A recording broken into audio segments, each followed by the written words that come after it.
Hello বন্ধুরা, তো দেখো আজকে দ্বাদশী, তো সেই উপলক্ষে প্রসাদ পাওয়ার জন্য এক জায়গায় গিয়েছিলাম।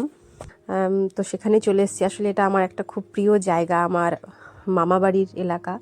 তো সেখানে রিসেন্ট নতুন মন্দির উদ্বোধন হয়েছে, মঠ আর কি, ছোটোখাটো একটা মঠ উদ্বোধন হয়েছে। তো সবে মন্দিরটা করা হয়েছে, পরে আস্তে আস্তে সমস্ত কিছু হবে।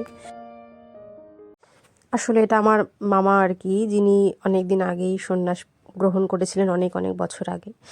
তো তারই উদ্যোগে এখানে তার নিজের জন্মভূমির এলাকাতেও একটা মঠ তৈরি করা হয়েছে। তো সত্যি এটা আমার কাছে অনেক অনেক ভালো লাগার বিষয়। তো এখানে বসে পড়েছি প্রসাদ পেতে।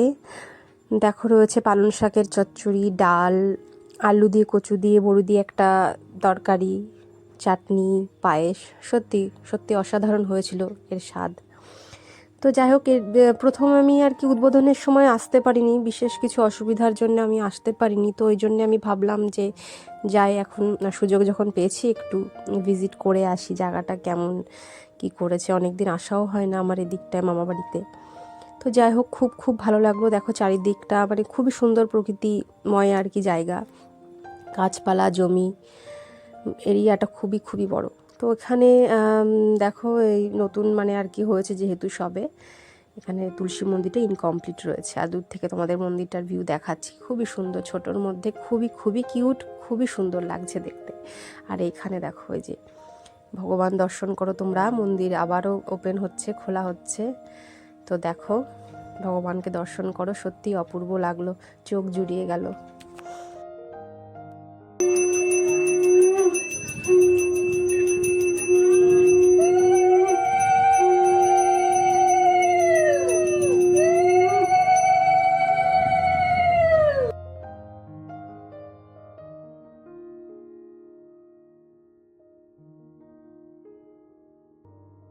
তো দেখো কত সুন্দর, তাই না বলো? তো মাঝে মাঝে যদি অকেশনে আমি আসতে পারি এখানে, তো তোমাদের সাথে অবশ্যই শেয়ার করব। তোমরাও কিন্তু বলো এই বিগ্রহ, এই মন্দির কেমন হয়েছে, তোমরা কিন্তু অবশ্যই বলো কমেন্টে।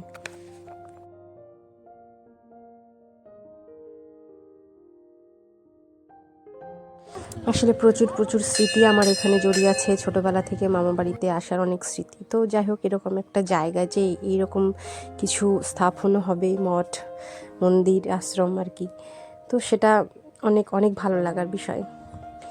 তো যাই হোক, ছোট্ট একটা ব্লগ তোমাদের সাথে শেয়ার করলাম। যদি ভালো লেগে থাকে অবশ্যই লাইক করে আমার পাশে থেকো, নতুন হলে অবশ্যই চ্যানেলটিকে সাবস্ক্রাইব করো। দেখা হচ্ছে নতুন কোনো ভিডিওতে। বাই।